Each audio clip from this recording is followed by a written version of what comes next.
السلام علیکم ورحمۃ اللہ وبرکاتہ۔ الحمد للہ نحمده ونصلی ونسلم علی رسولہ الکریم، اما بعد فاعوذ باللہ من الشیطان الرجیم، بسم اللہ الرحمن الرحیم۔ لو انزلنا هذا القرآن على جبل لرأيته خاشعا متصدعا من خشیۃ اللہ وتلك الامثال نضربها للناس لعلهم يتفکرون۔ وقال تبارك وتعالى في موضع آخر: إنا عرضنا الأمانة على السماوات والأرض والجبال فأبين أن يحملنها وأشفقن منها وحملها الإنسان إنه كان ظلوما جهولا۔ آمنت بالله ورسوله، صدق الله المولانا العلي العظيم وصدق رسوله النبي الأمين الكريم، ونحن على ذلك لمن الشاهدين والشاكرين والحمد لله رب العالمين۔ خلوص محبت اور عقیدت و احترام کے ساتھ بارگاہ رسالت مآب صلی اللہ علیہ وآلہ وسلم میں نذرانہ درود و سلام پیش کرنے کی ہم اور آپ سعادتیں حاصل کریں۔ اللہم صلی وسلم وبارک علی سیدنا و مولانا محمد وعلی آل سیدنا و مولانا محمد بعدد کل حسنہ و جمالہ وبارک وسلم۔ الصلاة والسلام علیک یا رسول اللہ وعلی آلک و اصحابک یا سیدی یا حبیب اللہ صلی اللہ تعالی علیہ وسلم۔ آپ کے علم میں ہے کہ آج کی یہ مجلس ایک خاص مناسبت سے منعقد کی گئی ہے۔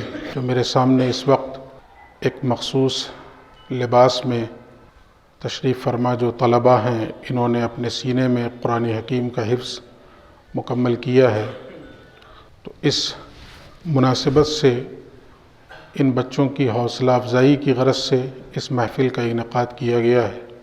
سب سے پہلے تو میں اپنے ان طلباء کی خدمت میں مبارکباد پیش کرتا ہوں۔ اللہ رب العزت نے بڑی سعادتوں سے انہیں نوازا ہے، اور اس کے ساتھ ساتھ ہم سب یہ دعا بھی کریں کہ اللہ تادم حیات ان کے سینوں میں اپنے کلام کو محفوظ رکھے۔ قرآن کریم کا حفظ سب سے پہلے تو یہ نبی کی سنت ہے، اس لیے کہ خود ہمارے آقا و مولا جناب محمد الرسول اللہ صلی اللہ علیہ وآلہ وسلم نے اس قرآن کریم کا حفظ فرمایا، آپ نے اسے یاد کیا۔ یاد کرنے کے بعد اگلا مرحلہ آتا ہے دور کے ذریعے اسے اپنے سینے میں محفوظ رکھنا، تو یہ دور بھی نبی کی سنت ہے۔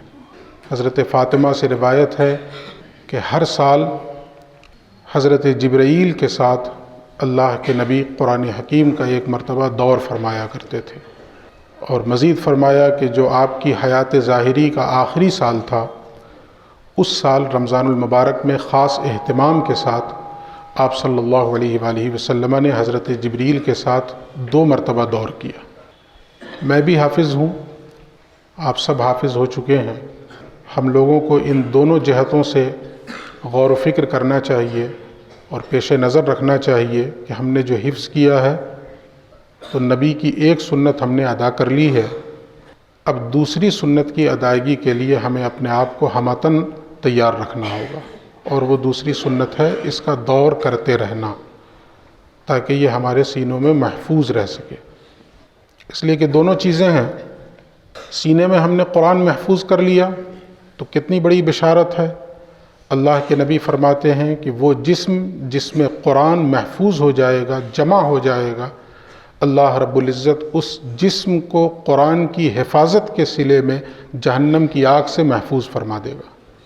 تو محض اس بنیاد پر کہ سینے میں قرآن حکیم محفوظ ہے، جہنم سے خلاصی اور نجات کا یہ ذریعہ ہے۔ لیکن اس کے ساتھ ساتھ یہ بھی ہے کہ اللہ کے نبی فرماتے ہیں کہ اس ذات کی قسم جس کے قبضہ قدرت میں میری جان ہے، کہ جس تیزی کے ساتھ اونٹ کی رسی اگر کھول دی جائے تو جس تیزی کے ساتھ وہ بھاگتا ہے، اس سے بھی زیادہ تیزی کے ساتھ اگر قرآن کریم کی حفاظت پر توجہ نہ دی جائے تو قرآن کریم سینوں سے نکل جایا کرتا ہے۔ تو موجودہ زمانے میں اس چیز پر بہت زیادہ فوکس کرنے کی ضرورت ہے۔ یہ 2 سال 3 سال 4 سال یا میکسیمم عام طور سے جو ابھی مدارس میں ہو رہا ہے 5 سال، بہت سے وہ بچے جو ذہین ہوتے ہیں وہ 2 سال میں 1.5 سال میں قرآن حکیم کا حفظ کر لیتے ہیں، ورنہ یہ دورانیہ 5 سال تک چلا جاتا ہے۔ عام طور سے بچے 5 سال کے اندر اندر تو کر ہی لیتے ہیں۔ تو میں کہوں گا کہ 1.5 سال سے شروع ہو کر یہ 5 سال کی محنت ہے، یہ اس قرآن حکیم کے حفظ کی ابتدائی محنت ہے۔ اب اس کی بقا کے لیے ہمیں آخری سانس تک محنت کرنی. ہم لوگوں سے یہ غلطی ہو جاتی ہے، میں اپنا تجربہ آپ کو بتا رہا ہوں چونکہ میں خود اس راستے سے گزر رہا ہوں اور اس راہ کا مسافر ہوں میں، کہ ہم لوگوں سے یہ غلطی ہوتی ہے کہ ہم ابتداً 2-2.5 سال 3 سال تو خوب جم کے محنت کر لیتے ہیں اور قرآن کریم کو اپنے سینوں میں محفوظ کر لیتے ہیں، لیکن اس کی بقا کی طرف ہماری توجہ نہیں جاتی ہے. نتیجے کے طور پہ ایک وقت ایسا بھی آتا ہے کہ یادداشت کا وہ معیار تو ہمارے سینوں میں نہیں رہ جاتا ہے جو قرآن کریم کے حفظ کرتے وقت تھا. عام طور سے خرابی یہ ہو رہی ہے اس وقت کہ جو بچے قرآن کریم کا حفظ کر رہے ہیں وہ بہت بڑی تعداد ہے. اپنے ملک کی بات کریں تو ہندوستان میں بہت بڑی تعداد ہے، ہر سال حافظ قرآن نکل رہے ہیں. اور ابھی جو مہینہ آنے والا ہے شعبان المعظم کا، آپ سوشل میڈیا پہ دیکھ لیجئے تو اتنے پوسٹرز نظر آئیں گے دستار بندی کے، چھوٹے سے لے کے بڑے مدارس کے. اور شاید کوئی مدرسہ ایسا ہوتا ہو جس میں 8 سے 10 بچے علی الاقل حفظ قرآن مکمل کر کے دستار بندی نہ لے رہے ہوتے ہوں. اور یہ تعداد بڑھتی ہی چلی جاتی ہے، 8-10 سے شروع ہو کر 25, 30, 50, 100 تک بھی چلی جاتی ہے. لیکن جو میرا اپنا تجربہ ہے، جو کچھ ہم نے دیکھا ہے مدرسے میں رہ کر کے پڑھنے کے بعد ابھی، وہ یہ ہے کہ جو بچے قرآن کریم کا حفظ کرتے ہیں، حافظ ہونے والے بچوں میں ایک بہت بڑی تعداد تو ایسی ہے جن کا تعلیمی سلسلہ ہی منقطع ہو جاتا ہے. کوئی بھی سبب ہو، کوئی بھی ریزن ہو، کوئی بھی وجہ ہو، ان کا تعلیمی سلسلہ منقطع ہو جاتا ہے. ایک بہت بڑی تعداد ایسی ہے. میں ایگزیکٹ فگر تو آپ کے سامنے نہیں رکھ سکتا، لیکن آپ سب اس چیز سے واقف ہیں. بہت بڑی تعداد ہے کہ حفظ قرآن کے بعد بچوں کا تعلیمی سلسلہ منقطع. نتیجہ کیا نکلتا ہے اس کا؟ تعلیمی سلسلہ منقطع ہونے کے بعد 2 سال 4 سال 10 سال وہ قرآن سناتے ہیں پابندی کے ساتھ، اور پھر رفتہ رفتہ رفتہ رفتہ وہ اپنے کام میں اس قدر مشغول ہو جاتے ہیں کہ 10-12 سال کے بعد پھر انہیں یہ فرصت بھی نہیں ملتی ہے کہ وہ رمضان میں کم از کم قرآن سنا سکیں. نتیجے کے طور پہ جو بچے آج حافظ ہوئے ہیں 20 سال کے بعد ان سے پوچھا جائے تو بہت مایوس کن رپورٹ ہے، بہت دردناک صورتحال ہے. دوسری طرف ایک تو بڑی تعداد ہے جن کا تعلیمی سلسلہ منقطع ہو گیا، پھر جن کا تعلیمی سلسلہ چل رہا ہے اس میں بھی ایک بڑی تعداد ایسی ہے جنہوں نے اپنا روٹ چینج کر لیا. حفظ قرآن کر لیا، حافظ ہو گئے، پھر کسی ماڈرن ایجوکیشن کی طرف چلے گئے، عصری علوم کی طرف چلے گئے. اس میں بھی بہت بڑی تعداد ایسے بچوں کی ہے کہ جو چند سال قرآن حکیم کو سناتے ہیں رمضان المبارک میں اور پھر رفتہ رفتہ وہ بھی سنانا چھوڑ دیتے ہیں. نتیجے کے طور پہ 20 سال 25 سال کے بعد وہی صورتحال. تیسرا طبقہ وہ ہے حفاظ کا جو حافظ بننے کے بعد، حفظ قرآن کرنے کے بعد وہ اسی فیلڈ میں رہتے ہیں اور حفظ کے بعد وہ درس نظامی کی طرف جاتے ہیں، عالمیت کرتے ہیں، فضیلت کرتے ہیں. تو جو اس فیلڈ میں رہتے ہیں بہت حد تک ان کے سینوں میں قرآن محفوظ بھی رہتا ہے، اور یہ کہ وہ صرف قرآن کے الفاظ ہی سے باخبر نہیں ہوتے ہیں، پھر جو اگلا مرحلہ ہوتا ہے اس کے معانی تک رسائی حاصل کرنا انہیں وہ بھی حاصل ہو جاتا ہے. تو مبارکباد کے ساتھ ساتھ جن بچوں نے قرآن کریم کا حفظ مکمل کیا ہے، مبارکباد کے ساتھ ساتھ ان سے یہ گزارش بھی ہے کہ آپ اسی فیلڈ میں اور اسی لائن میں اپنے آپ کو روکے رکھیں، اور محض حافظ قرآن بننا ہی کافی نہیں ہے. حافظ قرآن کے ساتھ ساتھ آپ کو اس بات کی کوشش کرنی ہے کہ ہمیں عالم قرآن بھی بننا ہے، تاکہ وہ جو دوسری آیت میں نے پڑھی تھی، ایک طرف تو وہ آیت میں نے آپ کے سامنے تلاوت کی کہ جس میں اللہ رب العزت اس قرآن عظیم کی ہیبت کو بیان فرماتا ہے اور کہتا ہے لو انزلنا هذا القرآن على جبل لرأيته خاشعا متصدعا من خشیۃ اللہ، کہ اگر ہم اس قرآن کو پہاڑ پہ اتار دیتے تو تم دیکھتے کہ وہ پہاڑ اللہ کے خوف سے پھٹ جاتا، ریزہ ریزہ ہو جاتا، بکھر جاتا. یہ کلام الہی کی ہیبت ہے، اس کا جلال ہے. دوسری طرف اللہ رب العزت جو فرماتا ہے انا عرضنا الامانۃ علی السماوات والارض والجبال، ہم نے اس امانت کو یعنی اس کلام مقدس کو پہاڑوں پہ پیش کیا، زمینوں پر پیش کیا، آسمانوں پر پیش کیا.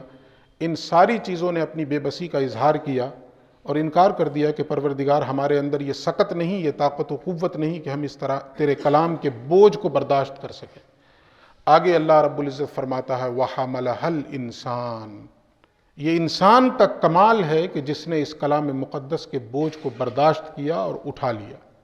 تو جو یہ لفظ آیا ہے نا وَحَمَلَهَا الْإِنسان، اس کے ہم حامل اور اس کے مصداق کب بنیں گے؟ حمل قرآن کا انطباق ہمارے اوپر کب ہوگا؟ صرف حفظ قرآن سے نہیں ہوگا۔ محض حافظ قرآن بن جانے سے ہمارے اوپر حامل قرآن یہ منطبق نہیں ہوگا۔ حضرت علی کی ایک روایت ہے، وہ میں آپ کو سناتا ہوں، اور انہی کا مہینہ بھی چل رہا ہے۔ ان کی روایت سے انہی کی بارگاہ میں خراج عقیدت بھی۔ حضرت علی فرماتے ہیں، حضرت علی سے روایت ہے، بات تو اللہ کے نبی کی ہے، کہ علموا اولادکم علی ثلاث خصال، کہ اپنے بچوں کو، اپنی اولاد کو 3 خصلتیں ضرور سکھاؤ، 3 عادتیں ضرور سکھاؤ، 3 باتیں ضرور سکھاؤ۔ وہ 3 باتیں کیا ہیں؟ تو کہا گیا حب نبیکم، سب سے پہلی چیز اپنے نبی کی محبت سکھاؤ۔ محبت کیسے سکھائیں گے؟ ہم نبی کی عظمت بتائیں، نبی کی رفعت بتائیں، ان کی شخصیت بتائیں، ان کی سیرت بتائیں۔ ظاہر ہے کہ انسان کے سینے میں کسی کی محبت اسی وقت پیدا ہوتی ہے جبکہ وہ اس کی عظمت سے باخبر ہوتا ہے۔ اگر عظمت سے بے خبر ہوگا تو محبت نہیں ہو سکتی۔ پہلے کسی کی عظمت سماتی ہے دل و دماغ کے اندر، اور پھر جو ہی عظمت اترتی ہے تو فطری طور پر اس سے محبت پیدا ہو جاتی ہے۔ تو جو کہا گیا کہ 3 عادتیں، 3 خصلتیں اپنی اولاد کو ضرور سکھاؤ، اس میں پہلی چیز اپنے نبی کی محبت۔ تو نبی کی محبت سکھانے کا راستہ کیا ہے؟ ہم نبی کی عظمت بتائیں، ان کی سیرت بتائیں، ان کے عادات و اطوار سے اپنے آنے والی نسلوں کو باخبر کریں۔ اس سلسلے میں بھی ہمارے یہاں کوتاہیاں برتی جا رہی ہیں، ہم مسلمانوں کے یہاں خاص طور پہ۔ ربیع الاول شریف کا مہینہ آئے گا، ہم اپنے گھروں کی چھتوں پر جھنڈا ٹانگ کر یہ سوچتے ہیں کہ ہم نے حق ادا کر دیا، لیکن افسوس کے ساتھ یہ کہنا پڑ رہا ہے کہ اس ربیع الاول شریف کے مہینے میں بھی ہم اپنی اولاد کو اور اپنی آنے والی نسلوں کو نبی کی عظمت سے باخبر نہیں کر پاتے، ان کی سیرت سے آگاہی نہیں دلا پاتے۔ ہم خود اپنے اندر نہیں پیدا کر پاتے ہیں تو دوسروں کو کیا سکھائیں گے؟ تو پہلی چیز نبی کی محبت سکھاؤ۔ دوسری چیز کیا کہا گیا؟ وحب اہل بیتہ، اور نبی کی محبت کے ساتھ ساتھ نبی کے گھر والوں کی بھی محبت سکھاؤ۔ تیسری چیز وقراءۃ القرآن، اور قرآن کا پڑھنا سکھاؤ۔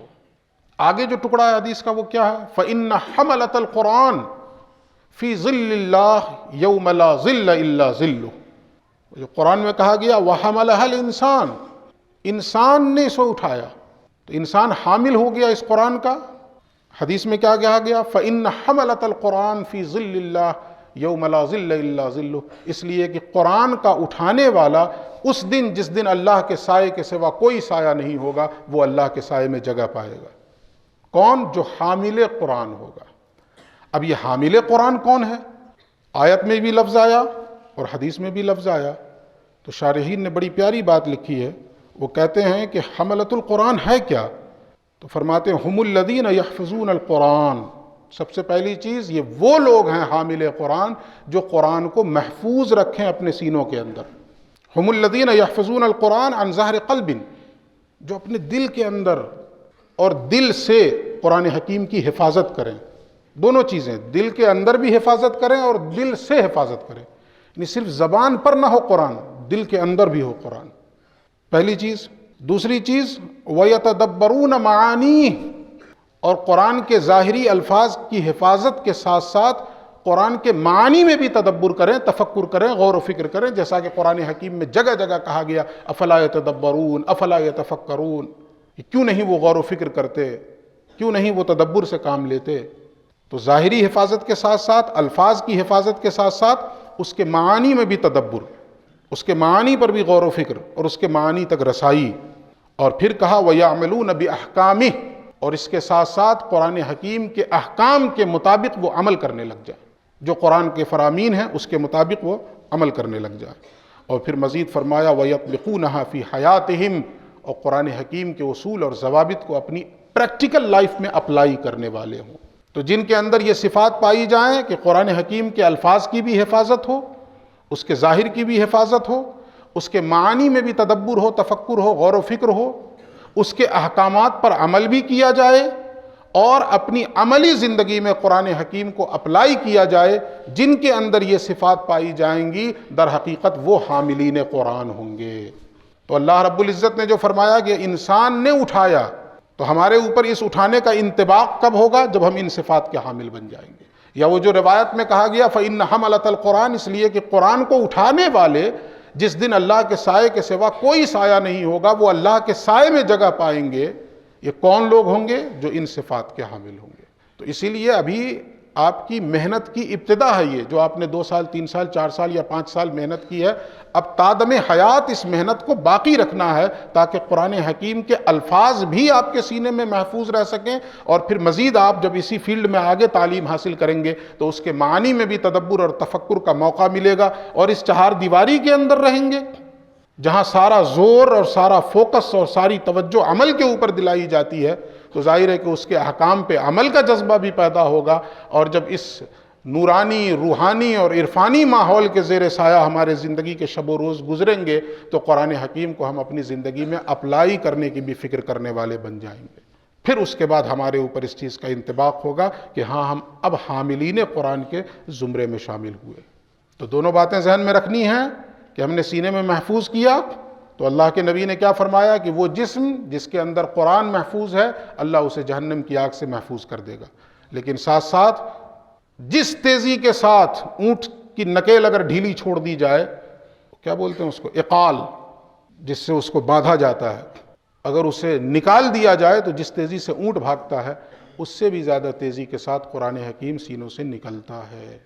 اور میں خود اس ڈر کو محسوس کر رہا ہوں۔ اب آج ہی میری محب گرامی حضرت مولانا ضیاء الرحمن صاحب قبلہ سے بات ہو رہی تھی، تو میں نے کہا کہ میں چاہتا ہوں کہ میں اپنے بیٹے کو حافظ بناؤں، اور میری نیت یہ ہے کہ جب وہ حافظ بننا شروع ہوگا تو اس کا سننے کی وجہ سے میرا قرآن تازہ ہوگا۔ تو آپ نے بہت ساری نصیحتیں کی ہیں، اللہ رب العزت ان نصیحتوں پہ مجھے عمل کرنے والا بنائے۔ ورنہ میں ایک بات آپ کو بالکل اوپنلی یہ چیز بیان کر رہا ہوں کہ اگر میں اس فیلڈ میں نہیں ہوتا، یعنی خطابت کے میدان میں، تو اس بات کا شدید خطرہ تھا کہ قرآن نکل گیا ہوتا۔ وہ تو اس فیلڈ میں ہیں تو کم سے کم اسی بہانے کہ بھئی تقریر کرنا ہے، چلو کچھ قرآن کی آیتیں کھول کر دیکھتے ہیں، اس کے معانی پہ غور و فکر کرتے ہیں، تو بڑی ذمہ داری ہے آپ کے اوپر۔ اس سلسلے میں اب 2 حدیثیں اور سنیے آپ۔ ابھی میں نے ایک حدیث حضرت علی کی سنا، روایت حضرت علی کی، یہ دونوں بھی روایتیں حضرت علی ہی کی ہیں۔ ایک روایت ایسی ہے جس میں قرآن کی عظمت ظاہر ہوگی، اور دوسری روایت ایسی ہے کہ اس روایت کے آئینے میں ہمیں اپنا جائزہ لینا ہے، ہم کہاں کھڑے۔ ایک میں قرآن کی عظمت، وہ کیا ہے؟ اللہ کے نبی نے فرمایا الا انہا ستکون فتنۃ، ان قریب فتنہ اٹھے گا۔ جو ہی زبان رسالت مآب سے یہ الفاظ نکلے ہیں کہ ان قریب فتنہ اٹھے گا، حضرت علی فوراً بول پڑے مل مخرج منہا یا رسول اللہ، اے اللہ کے رسول اس فتنے سے نکلنے کا راستہ کیا ہوگا؟ اگر بدقسمتی سے میرے زمانے میں وہ فتنہ اٹھ گیا تو میں اپنے آپ کو اس فتنے سے بچاؤں گا کیسے؟ یہ ایمان کا فرق ہے۔ ہم ہوں تو ہمارے سوالات یہ ہوں گے کہ فتنہ کب اٹھے گا، کیسے اٹھے گا، اس کی نوعیت کیا ہوگی، اس کی کیفیت کیا ہوگی، چونکہ ہمارا سارا زور جو ہے نا انفارمیشن کلیکٹ کرنے پہ رہتا ہے، اور صحابہ کے ایمان کا عالم یہ ہے کہ ان کا سارا زور عمل پہ رہا کرتا تھا۔ انہیں اگر اتنا سا بھی علم حاصل ہو جاتا تو وہ اتنا عمل کرنے کی کوشش کرتے، اور ہم اتنا علم حاصل کر کے بھی اتنا عمل نہیں کر پا رہے ہیں۔ تو جو ہی رسول اللہ نے یہ فرمایا کہ ان قریب ایک فتنہ اٹھے گا، تو حضرت علی نے سوال کیا یا رسول اللہ اس فتنے سے نکلنے کا راستہ کیا ہوگا؟ تو اللہ کے نبی فرماتے ہیں کتاب اللہ، علی اس فتنے سے اپنے آپ کو بچانے کا ایک ہی راستہ ہے، اور وہ ہے اللہ کی کتاب، قرآن مقدس۔ حدیث بہت طویل ہے، بہت لمبی ہے، پوری نہیں سناؤں گا، اس میں 2-4 باتیں صرف۔ آگے فرماتے ہیں پیغمبر فیہ نبأ ما قبلکم وخبر ما بعدکم وحکم ما بینکم، یہ وہ کتاب مقدس ہے کہ جس میں تم سے پہلے والوں کی بھی خبریں ہیں، تم سے بعد والوں کی بھی باتیں ہیں، وحکم ما بینکم، اور اس وقت جو تم زندگی گزار رہے ہو تمہارے موجودہ دور کے اندر جو کچھ بھی مسائل پیدا ہوں گے اس کا بھی فیصلہ، اس کا بھی حکم اسی قرآن حکیم کے اندر موجود ہے۔ اور پھر آگے اس کی وضاحت بھی کر دی هو الفصل لیس بالہزل، یہ قرآن مقدس فیصلہ کرنے والی کتاب ہے، ہنسی مذاق نہیں ہے۔ اس کو صرف ہنسی مذاق میں لے لو، اگر آج کے زمانے کے اعتبار سے کہوں تو قسم اٹھانے کے لیے یہ کتاب نہیں ہے۔ جیسے کہ ہم نے اس کتاب کو بنا دیا ہے کہ محض قسم اٹھانے کی بات آئے گی تو ہم قرآن کا استعمال صرف قسم اٹھانے کے لیے کر رہے ہیں، لیکن اللہ کے نبی کیا فرماتے ہیں هو الفصل لیس بالہزل، بالکل یہی بات قرآن حکیم میں ہے انہ لقول فصل وما هو بالہزل، یہ قول فیصل ہے، فیصلہ کرنے والی بات ہے، یہ ٹھٹھا نہیں ہے، ہنسی مذاق نہیں ہے۔ اس کے بعد ایک ٹکڑا کیا ہے اس میں هو الذی من ترکہ من جبار قسمہ اللہ. یہ بہت اہم ہے یہ ٹکڑا. اللہ کے نبی فرماتے ہیں یہ وہ کتاب مقدس ہے کہ جس نے اس پر ظلم کرتے ہوئے اسے پس پشت ڈال دیا، اسے ترک کر دیا. ترک کا لفظ آیا نا، من ترکہ، جس نے اس پر ظلم کرتے ہوئے اسے ترک کر دیا، اللہ رب العزت خود اسے ذلیل کر کے چھوڑے گا. اور دوسرا ترجمہ کر دوں، قسمہ اللہ، اللہ رب العزت اسے پیس کے رکھ دے گا.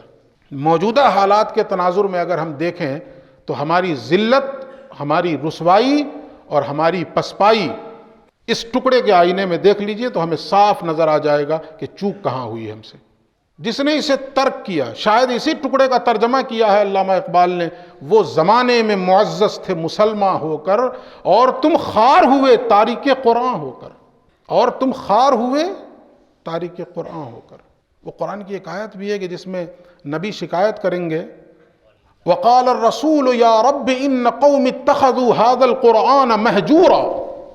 یہ کل قیامت کے دن رسول اللہ پروردگار کی بارگاہ میں یہ شکایت کریں گے، وقال الرسول یا ربی، اے میرے پروردگار، ان قوم اتخذوا هذا القرآن مہجورا، اے میرے پروردگار میری اس قوم نے اس قرآن کو ترک کر دیا تھا، اس قرآن کو چھوڑ دیا تھا.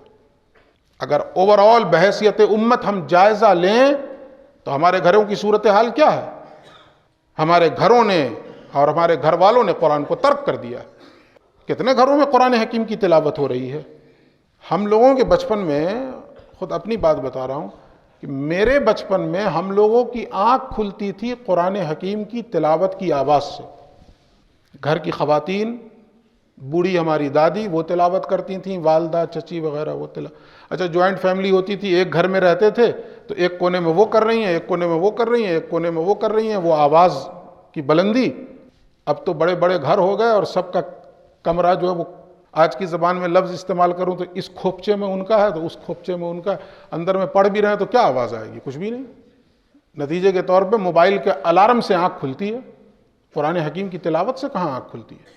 تو ہمارے گھروں کا یہ معمول رہا کرتا تھا کہ گھر کی صبح قرآن کی تلاوت سے ہوا کرتی تھی. یہ بہت کوئی 200 سال پرانی بات نہیں بتا رہا ہوں میں اپنے بچپن کی بات بتا رہا ہوں. لیکن آج کی صورتحال کیا ہے؟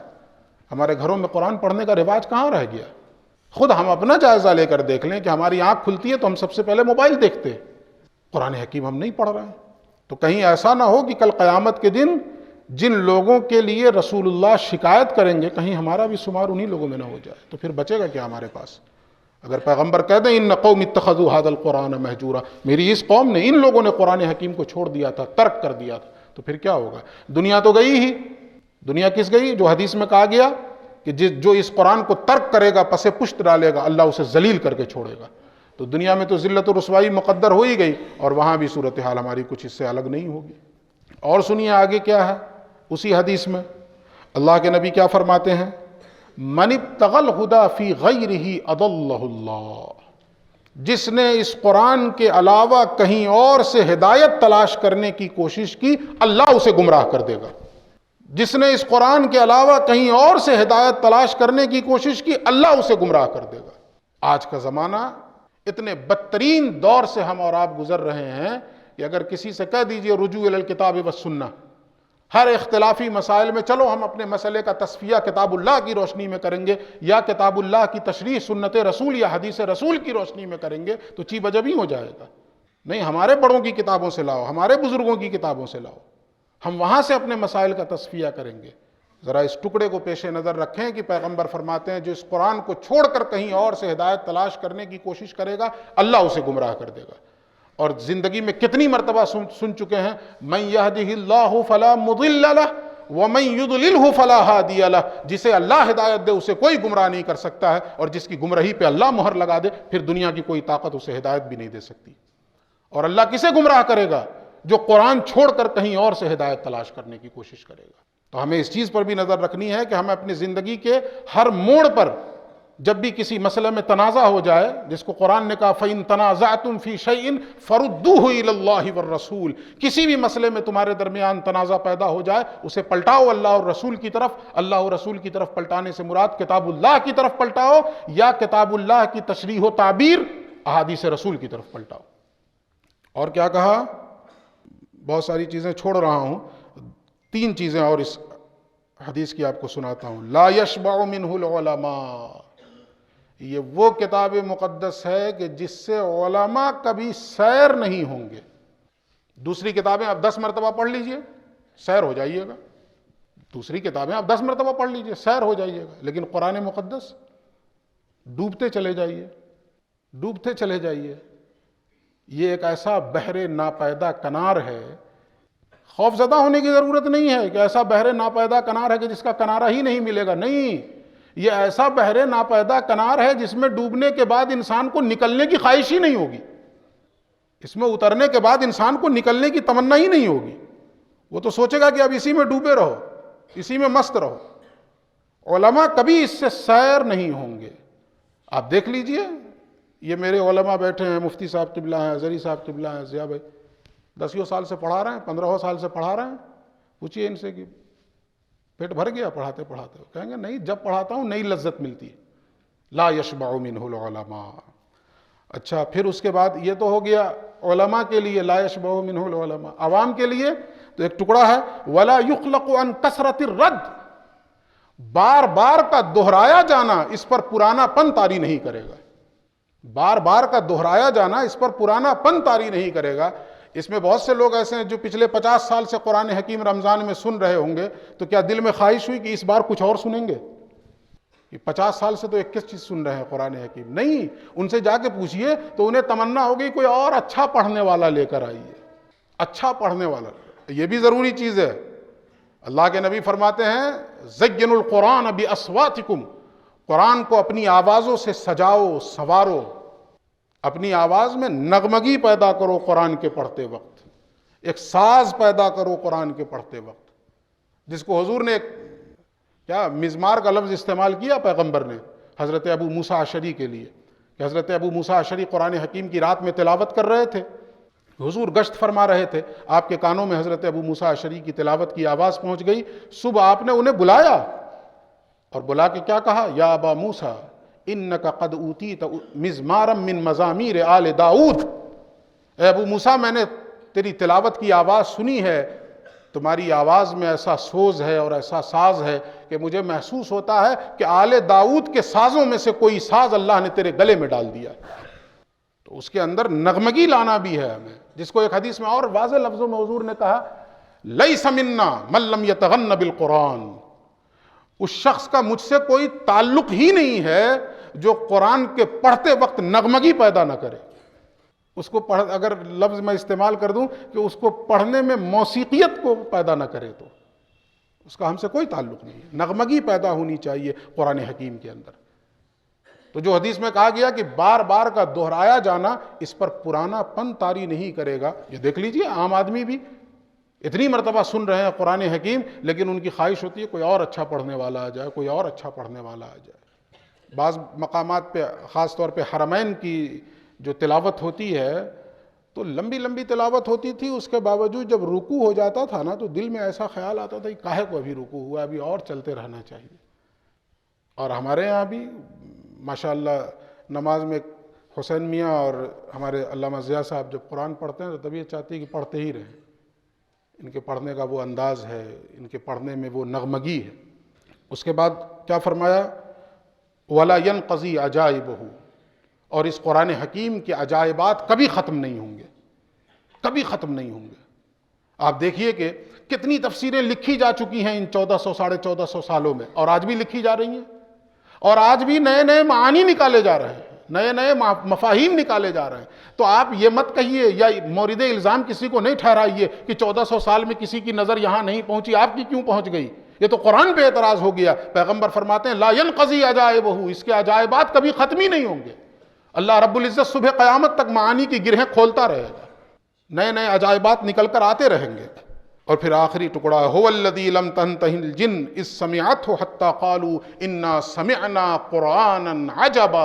یہی وہ کلام مقدس ہے کہ جب جناتوں نے بھی سنا تو وہ روک نہیں پائے اپنے آپ کو اور بول پڑے بے ساختہ انا سمعنا قرآنا عجبا. ہم نے تو ایک عجیب کلام سنا ہے. یہ وہ قرآن مقدس ہے. تو اس حدیث کے اندر اس کی عظمت ہمارے ذہن و دماغ میں سمجھ میں آئی ہوگی. اب ایک آخری حدیث میں آپ کو سناتا ہوں اور اس کے بعد اپنی بات ختم کر دوں گا، کہ جس میں نے بتایا تھا نا کہ ہمیں اس میں اپنی تصویر دیکھنی ہے اور اپنا جائزہ لینا ہے۔ وہ کیا؟ وہ بھی حضرت علی سے روایت ہے، اور آج کے حالات کے تناظر میں یہ بہت اہم حدیث ہے۔ فرمایا رسول اللہ نے کیا، یوشک ان یاتی علی الناس زمان لا یبقى من الاسلام الا اسمہ ولا يبقى من القرآن الا رسمه مساجدهم عامرة وهي خراب من الهدى وعلماؤهم شر من تحت ادیم السماء من عندهم تخرج الفتنة وفيهم تعود۔ ایک روایت تو یہ ہے، کیا مطلب ہوا اس کا؟ پیغمبر فرماتے ہیں ان قریب لوگوں پر وہ زمانہ آنے والا ہے کہ اسلام میں اس کے نام کے علاوہ کچھ بھی باقی نہیں رہ جائے گا۔ اسلام میں اس کے نام کے علاوہ کچھ بھی باقی نہیں رہ جائے گا۔ ہم اکثر و بیشتر اس خانقاہ میں یہ شعر سنتے ہیں کہ نام ہی نام ہے جو کچھ ہے حقیقت کے سوا، نام ہی نام ہے بس۔ لا یبقى من الاسلام الا اسمہ، اسلام میں صرف اس کا نام رہے گا بس۔ ہمارا بھی نام ہے، نام دیکھ لیجیے، اس سے بڑا مسلمان ہے کوئی نہیں ہے، ایسا نام رکھ دیں گے 4-5 ہاتھ کا۔ اور اس کے بعد کیا کہا، ولا یبقى من القرآن الا رسمہ، اور قرآن میں اس کے رسم الخط کے علاوہ کچھ بھی باقی نہیں رہ جائے گا، یعنی ظاہر کے علاوہ جو کچھ ہے وہ ظاہر ہی ظاہر ہے قرآن حکیم کا، بس اس کے معانی پر، اس کے مفاہیم پر کوئی فوکس نہیں، کوئی توجہ نہیں۔ اور پھر فرمایا حضور نے مساجدہم عامرہ وہی خراب من الہدی، اس وقت کی مسجدیں تو بھری ہوں گی مگر ہدایت سے خالی ہوں گی۔ اور سنیں اگلا ٹکڑا، وَعُلَمَاؤُهُمْ شَرُّ مَنْ تَحْتَ أَدِيمِ السَّمَاءِ، اور اس وقت کے علماء اس آسمان کی چھت کے نیچے سب سے بدترین لوگ ہوں گے۔ اس وقت کے علماء اس آسمان کی چھت کے نیچے سب سے بدترین لوگ ہوں گے۔ اور کیوں؟ ریزن کیا ہے؟ بدترین کس وجہ سے ہوں گے؟ تو پیغمبر فرماتے ہیں من عندہم تخرج الفتنہ وفیہم تعود، انہی کے درمیان سے فتنے نکلیں گے اور انہی کے درمیان پلٹ جائیں گے۔ دیکھ لیجیے آج سمجھنا اس حدیث کے ٹکڑے کو ہمارے لیے بہت آسان ہو گیا ہے کہ جو فتنے ہمارے درمیان سے نکلے تھے اب وہ ہمارے درمیان خود پلٹ رہے ہیں۔ میں اس پر کچھ زیادہ کہنا نہیں چاہتا، بس محاورے کی زبان میں کہہ دوں کہ اب تو آپس میں ہی جوتیوں میں دال بٹ رہی ہے۔ من عندہم تخرج الفتنہ وفیہم تعود۔ اور اسی روایت میں ایک دوسری روایت میں کچھ اور اضافہ بھی ہے، وہ کیا ہے؟ ایک تو یہ کہ من عندہم تخرج الفتنہ وفیہم تعود، انہی کے درمیان سے فتنے نکلیں گے، انہی کے درمیان پلٹ جائیں گے۔ آگے کیا؟ ہمہم بطونہم، اس آسمان کی چھت کے نیچے جو علماء بدترین ہوں گے اس زمانے کے، کیوں؟ اس لیے کہ ان کا مقصد ان کا پیٹ ہوگا۔ ساری تگ و دو میں بول رہا ہوں پیٹ کے لیے، ہم سفر کر کے جا رہے ہیں سخت سے سخت ترین سردی کے اندر بھی، کس لیے؟ پیٹ کے لیے، کہ اللہ کے دین کے لیے۔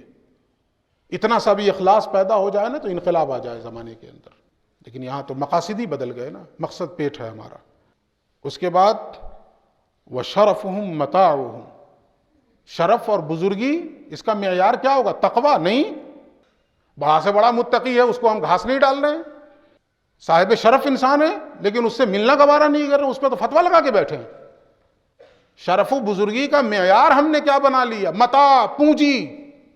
جو جتنا صاحب حیثیت ہے، جو جتنا صاحب ثروت ہے، اس کے سامنے بڑے بڑوں کی ٹوپیاں جو ہیں ان کے قدموں میں نظر آ رہی ہیں، جبکہ ہونا کیا چاہیے تھا؟ شرف و بزرگی کا معیار تقوی، جس کو قرآن نے کہا تھا ان اکرمکم عند اللہ اتقاکم، تم میں اللہ کے نزدیک سب سے زیادہ معزز، مکرم، مشرف وہ ہے جس کے اندر سب سے زیادہ تقوی ہے۔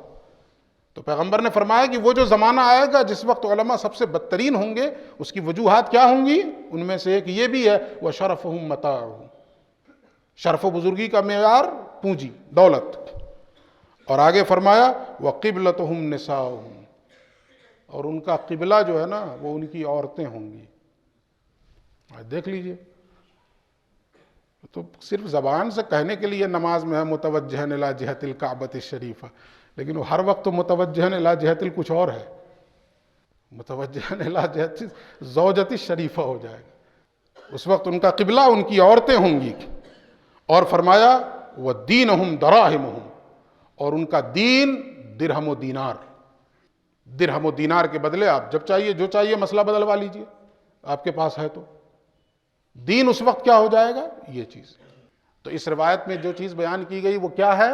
لا یبقى من القرآن الا رسمہ، قرآن حکیم میں اس کے ظاہر کے علاوہ کچھ باقی نہیں رہ جائے گا۔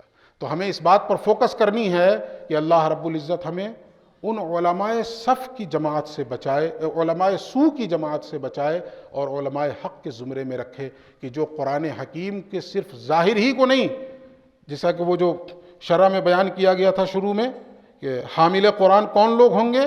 جو قرآن حکیم کو سینوں میں اس کے ظاہر کو بھی محفوظ رکھیں گے، اس کے معنی میں بھی تدبر اور تفکر کریں گے، اس کے احکامات پر بھی عمل کریں گے، اور اس کے ساتھ ساتھ اپنی عملی زندگی میں قرآن حکیم کو اپلائی کرنے والے بنیں گے۔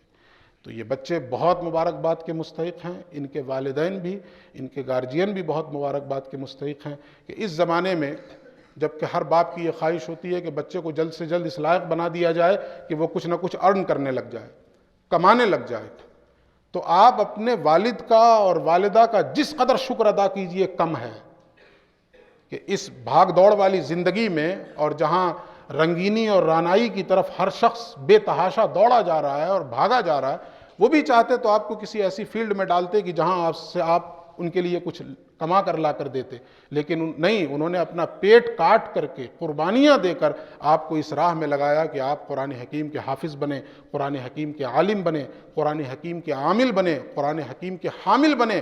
تو یہ ان کا بھی احسان ہے آپ کے اوپر اور ہمارے اوپر۔ تو جس طریقے سے اپنے اساتذہ کے لیے ہمیں ہر وقت احسان مند رہنا ہے، اپنے والدین کے لیے بھی احسان مند رہنا ہے، اور ہر ممکن ان کا تعاون پیسوں سے نہیں تو کم سے کم خدمت سے کرتے رہنا ہے۔ اللہ رب العزت ان بچوں کے سینے میں قرآن حکیم کو محفوظ فرمائے۔ بارک اللہ لنا ولکم فی القرآن العظیم ونفعنا وإیاکم بالآیات والذکر الحکیم انہ تعالی جواد کریم ملک بر رؤوف الرحیم۔ السلام علیکم ورحمۃ اللہ وبرکاتہ۔